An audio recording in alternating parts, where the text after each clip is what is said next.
Hi, everyone. Welcome to the Killer Author Club. We are here tonight with Killer Nita Prose, who will be telling us all about her brand new Molly the Maid novel, The Mystery Guest. We have tons to talk about, so grab your cocktail and your list of questions and sit tight, and we will see you on the flip side.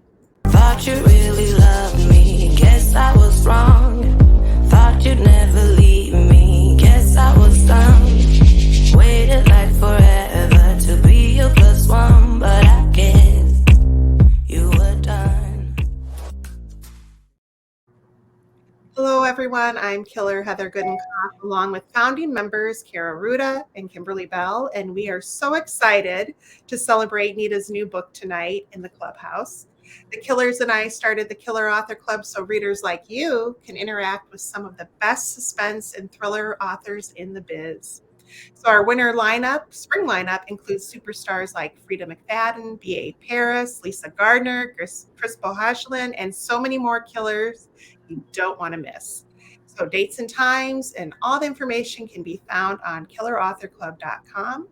But tonight we're here to talk with Killer Nita Prose about her newest killer book, and of course, the fictional kind. Make sure to drop your questions in the comments, and though we can't get to them all, we will sure do our best. And so keep those comments coming. If you're watching on Facebook or have a Facebook account, check out our public group, Killer Author Club, or our really hard killer group, Killer Author Clubhouse, where we have a members only group, and we pick a winner each week to join to get some swag for joining. We also have a YouTube channel where you can stream us to your big flat screen TV, and you can find us all wasting entirely too much time on Instagram, Facebook, Twitter, and TikTok. For links to everything, watch the comments or check out killerauthorclub.com. So without further ado, Kara, can you please officially introduce our guest? I would love to. Nita Prose is the author of The Mystery Guest and The Maid, which has sold over 1 million copies worldwide and was published in more than 40 countries, a #1 New York Times bestseller, and a Good Morning America book club pick. The Maid won the Ned Kelly Award for International Crime Fiction, the Fingerprint Award for Debut Novel of the Year, the Anthony Award for Best First Novel, and the Barry Award for Best First Mystery, and was an Edgar Award finalist. All right, Nita, congratulations and welcome. We're so happy to have you here. Oh my goodness, I'm so happy to be here. Thank you everyone for joining. The Killers are all big fans, as is everybody in the Killer Author Clubhouse is too. Okay, so let's dive into the book. What we need from you is the elevator pitch for The Mystery Guest. Sure. Well, readers of The Maid will recognize a few of the main characters, and most especially Molly and Gran.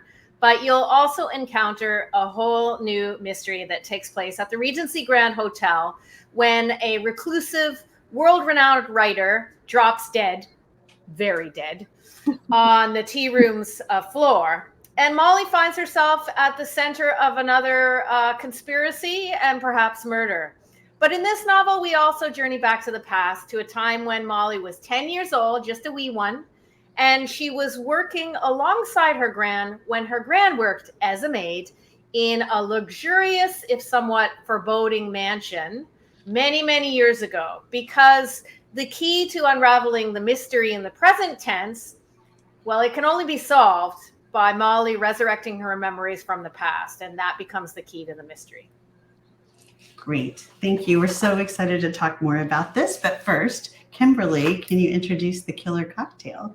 I would love to. So for tonight, Nita has chosen Molly's Martini as her special cocktail. Nita, do you want to tell us why you chose this one? Sure. I like the idea of cranberry juice, getting a little of vitamin C with your liquor.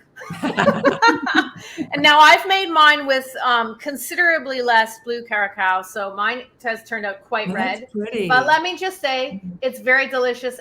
I'm going to drink very slowly because I want to not be slurring by 9:25. Good plan. Good plan.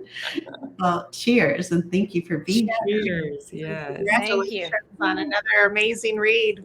Thank you so much. Cheers. And so The Mystery Guest released on November 28th, and it was a New York Times Book Review Editor's Choice, a Best Book of the Year from Pop Sugar, Harper's Bazaar, Chicago Public Library, and the Washington Post says lives up to the hype, both a delightful whodunit and a pointed social commentary. And A.J. Finn, #1 New York Times bestselling author of The Woman in the Window, says wise and winning and altogether wondrous. And Ashley Audrain, New York Times bestselling author of The Push and the Whisper, says Nita Prose writes like no other. So, Nita, we need to know the answer to the killer question: who do you kill? Well, I'm a big fan of killing those who deserve to die. So in both books, it's no surprise that we know who dies right away. So there are no spoilers here. Like Mr. Black dies in the first novel, and he's a heinous tycoon who treats everybody as though they're beneath him, and he's an awful, dastardly man. And I enjoyed killing him off in the early part of the book. And in the second book, it's a little more complicated. J.D. Grimthorpe, as I mentioned, drops dead, very dead, on the tea room floor. And as we unravel the story, we learn really the depths of who he was. And he, too, may very well deserve to die. I love that. That's a great answer. I can't wait till we get like a collaboration, or what do you call it? Like cut everybody's answers to why they killed or who they killed. Those who deserve to die. Just like that. Just that quick. It would be awesome. Yeah. And Molly Gray is such an endearing character. Where did she come from? Has she been in your mind for a long time, or did she? No, she arrived. I consider her a gift of the creative gods. So a few years ago, I was in London, and I was there at the book fair, the London Book Fair, which happens every year. I'm an editor, so I go every year, and I, talk with agents and publishers and the like. And I was staying at a London area hotel, and I opened the door to my hotel room after having left for a business meeting, and I completely startled the roommate who was cleaning my room. And I remember her like sort of stepping back into a shadowy corner. And then in her hands, she held a very embarrassing item. These were my track pants that were sweaty and tangled that I'd left in a stupid mess on my bed in my rush to change for the meeting. And I just dropped them there. And I'd gone for a run that morning. So they were in pretty nasty shape. And she was holding those up. She was embarrassed. I was embarrassed. We looked at each other, and I thought to myself, oh my goodness, it is such an intimate and invisible job to be a roommate. She'd been cleaning my room for days. She knew everything about me. She knew the makeup I wore, the pills I took, my agenda, which was sitting on the table, everything she knew. And I knew not a thing about her. And it was one of those weird moments that somehow lodges in your writerly mind. And then a few days later, I was on my plane ride home, and that's when I started to hear a voice. And it wasn't my voice, which is sloppy and like this. It was clean and crisp, polished and precise. It was Molly. And I had no intention of writing a novel, but I took the napkin under my drink, because that's the only paper I had, and I started to write what I was hearing. And in the end, that little napkin turned out to be the prologue for The Maid. I love that. What a great You have to honor that, right? You have to honor it and write that story. Well, this is it. When you hear a voice that's that crystalline, it has come to you for a reason. If you don't take it, someone else will. Yeah. I really do believe that. Like there is a creative river, and sometimes it will just flow to you and give you something, and it's up to you to take it or not. And that time I decided to take it. I love it. And we all benefited from that. Yeah, no kidding. No kidding. And at what point did you think, oh, I have enough of Molly for a whole series? Like there's more than one book in her. I'm still not convinced of that. So when I finished the first book, a few months after it, it was fairly successful, and my publishers were really on me. They're like, we want you to write another one. And, I didn't dream this up as a series, not at all. And I kind of ignored them for as long as I could, but I could not ignore my readers. And I was getting the same response over and over from, these devoted, amazing readers who were protecting Molly and caring for her in ways that just warmed my heart. And it was over and over again. I want more Molly. Give me more Molly. Please tell me there's going to be more Molly. So that I listened to. But it was a daunting thing to see if I could figure out a way to do a second book. And I promised myself I would only release it into the world if I could figure out a way that it could be more and not less. We've all had those experiences with series where the second book comes out and, maybe it doesn't quite live up to the first. And I didn't want to do injustice to that character or the readers who, had felt something for her. Right. So I gave it a try. And I did find some new inspiration, thankfully, and I found sort of a new tapestry as well. If the Maid was a mystery on the one hand and feel good literature on the other, that sort of journey of hope and spirit, I would say that the Mystery Guest is mystery on the one hand, and on the other, it's a kind of fairy tale for adults. That takes place in an old mansion with the secrets of that mansion coming to life. So I did it. Will I do it again? I don't know. Maybe. If the readers are loud enough, right? If the readers are loud enough, and if I can figure it out, yes. So as an editor, are you still an editor or are you writing full time? I am still an editor for a few more days, but I've actually renounced from my position. After 20 years of being an editor, because I just don't, thank you. I just don't have the time anymore. And it's so difficult because I absolutely love working with writers, and that has fueled me in so many ways, but I really need to devote more time to writing. Right. Well, yeah, you should. I mean, what a talent. But then I was thinking, like, as an editor, are you really critical of yourself? Yeah. Or do you see it in a different way when you it's like I have a little mini me sitting on my shoulder at all times, like squawking along as I write, like, oh, well, don't do that because that's not the most interesting choice. What would happen if you put this character and a character like this together on the page? I mean, there is like a sort of mini me telling me what to do and trying to guide me away from some of those pitfalls that we all as writers fall into. And, I really count myself so lucky to have worked with so many writers for so long because it is the best schooling in narrative I could have ever had. Absolutely. Absolutely. Yeah, that's so interesting. Well, congratulations on all that. While we're on the subject of editors, Renee wants to know, do you have your own editor for these or are you your own? There is no way that I would ever volunteer to be my own. You can't be two things at the same time. It's that simple. And I have 3 editors. So I have one in the UK, one in the US, and one in Canada. And they work together as a trio. Oh, that's nice. Yeah. 3 for the price of 1. Exactly. That's great. That's great. And, you mentioned like the story being a sort of a fairy tale. And there is something really timeless about the Maid and the Mystery Guest, and though it's clearly set in present day. Why did you choose to do that, and how did you choose to do that?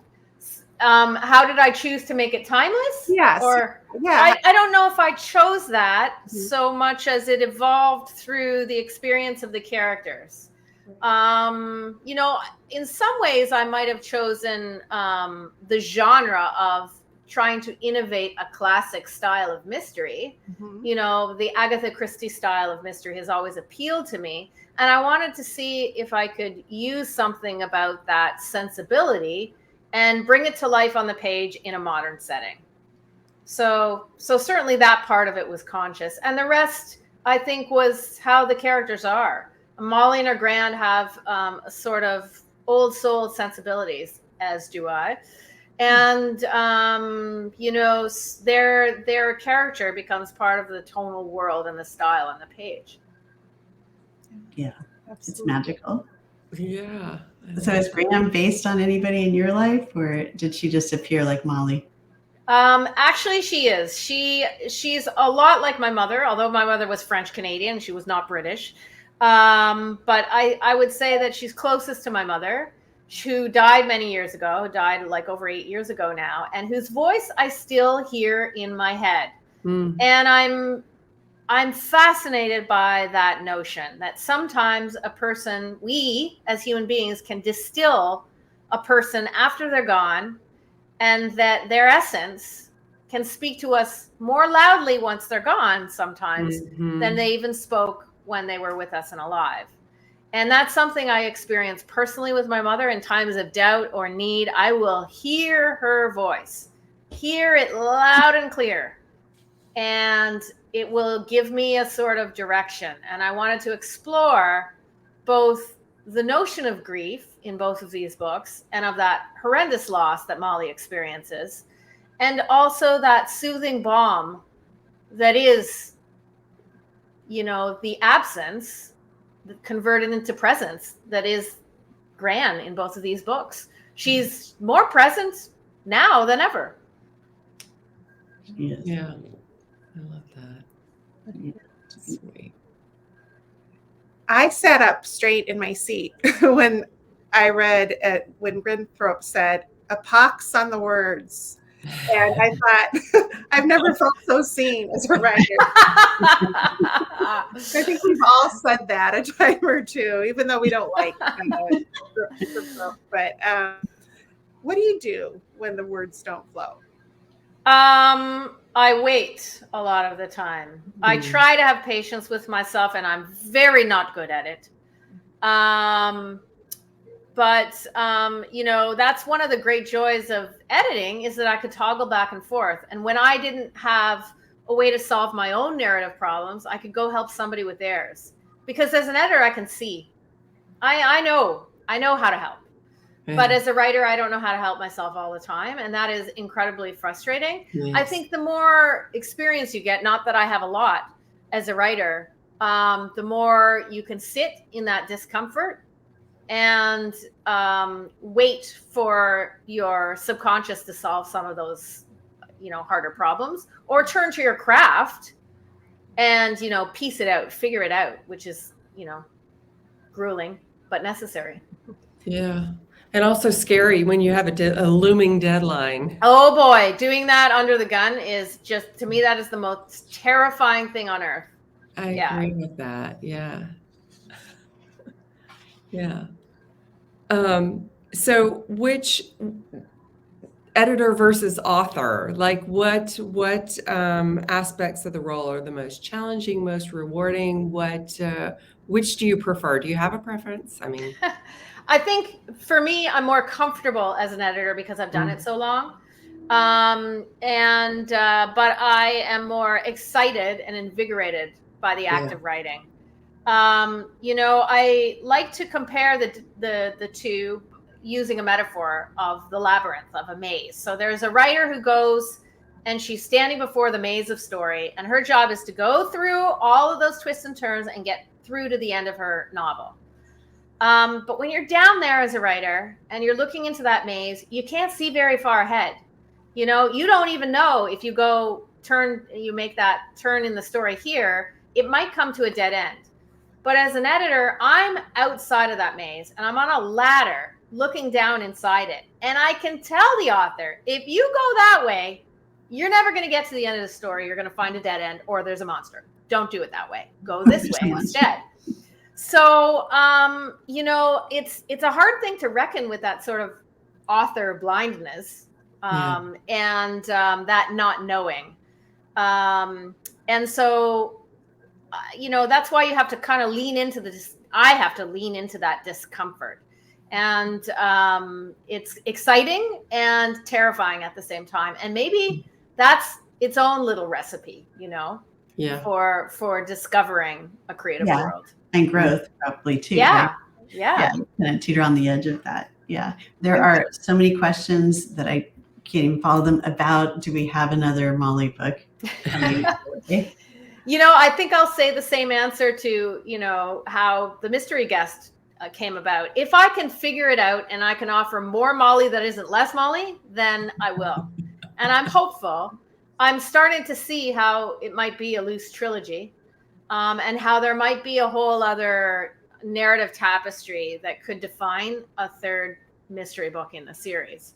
And for me, I love the Frankenstein books that are half one thing, half the other thing. And that for me is like the fertile ground. And I'm starting to figure out what that third book might be about. Good. We like that for us. And we also wanted to know that somebody said, sorry, I missed who said it, but wanted to know if there were any non-Molly books in your future. Absolutely. I look forward to trying on some other characters. I think I'm a very voice-driven writer. I don't consider myself necessarily a mystery writer. Mystery is a container and a genre that I love, I adore, but it's not the only container. So I look forward to exploring other things too. And that makes us all happy. And sorry, I couldn't find the comment, but thanks for the question. And in the book, you have so many memorable turns of phrases. And one of them that I just shared with my mom is like a tissue for your issue. Just fun things like that. But one of my favorite quotes from the book is, "What is hope if not a decision to shine light into the dark?" And tell us more about that. The first book is really about Molly coming into being as herself, starting to get confidence in herself. And the second, because she starts to know who she is, like most people in real life, then she's able to look elsewhere. She's able to understand other people around her. And so she gravitates to Gran and to understanding who Gran was. And how much Gran sacrificed for her to be stable and thriving in the world as she is when we meet her in book 2. And I think of Gran as a beacon of hope. She has lived in the most desperate of circumstances. And what has got her through is that inner faith that all will be well. And she has in her this ability to light the way. To always look at the bright side. And I try to explore that and where that might come from in someone like her. And sometimes, interestingly, the light can come from the dark. Mm-hmm. Definitely. Beautiful. Oh my gosh. Oh no. We have to move on to our next segment. Just when it always comes too soon, but thank you for answering all of our questions. And I know there's many more. Okay, but it's time now for the killer giveaway. And Nita is giving away one copy of The Mystery Guest tonight to a lucky US or Canadian viewer. All you have to do to enter is answer this question about our guest, and we'll choose a winner from all of the correct answers. Bonus points for joining the Killer Author Clubhouse on Facebook, our special private group, or subscribing to our YouTube channel, which is up to like 10 million followers, I think, right now. Maybe not quite that many. And it helps if you shout out where you're viewing from. Okay, question. We're making this one super easy for you. What was the name of Nita's first novel? Okay, come on, that's it. You and a million others might know the answer. Okay, yeah, that was too easy. Come on. I love it.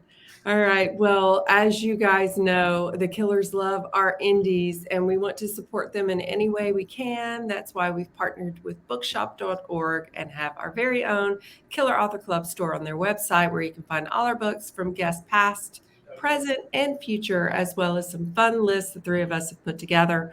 We'll be dropping that link in the comments, but in the meantime, and speaking of indies, Nita has selected Book City in Toronto, Ontario, Canada as her favorite indie. Nita, can you tell us why this store is so special to you? When you say favorites, it's like, how do I choose a favorite indie? Right? Oh, it's so brutal. And Toronto is a city that's full of great neighborhoods, and every little neighborhood has its beautiful little community bookstore that is the heart of that little place.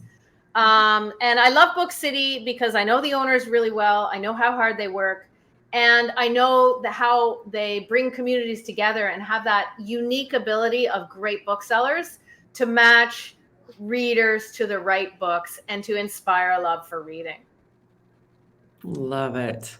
Well, like I said, we'll be dropping the link to Nita's book in the comments so you can order The Mystery Guest. And I believe Book City had signed copies available as well. So make sure to check those out. and watch the comments for the link. Yes. And as much as we love to invite every amazing killer author to be featured on our show, there are so many, and yet only 3 of us. So we like to sleep and see our families, but we can't let this evening go by without celebrating 2 very special releases. The first is The Fall by Tracy Clark. And it is the second book in the Detective Harriet Foster thriller series. Tracy Clark weaves a twisted journey into the underbelly of Chicago as Harriet and her team work to unmask a serial killer stalking the city's aldermen. And so there's no telling who the killer's next target will be. So make sure that you check out the link to that we'll add to the comments. And we also are celebrating The Buried Hours by R.S. Grant, who is also giving away 3 copies, a reader's choice of the format, and that came out on December 5th. And what she remembers is horrifying. What she's forgotten is worse. A crime reporter embarks on a harrowing journey into Yosemite's backwoods to find the truth about her missing hours. So check out The Buried Hours there, and we'll drop that link as well. Yay.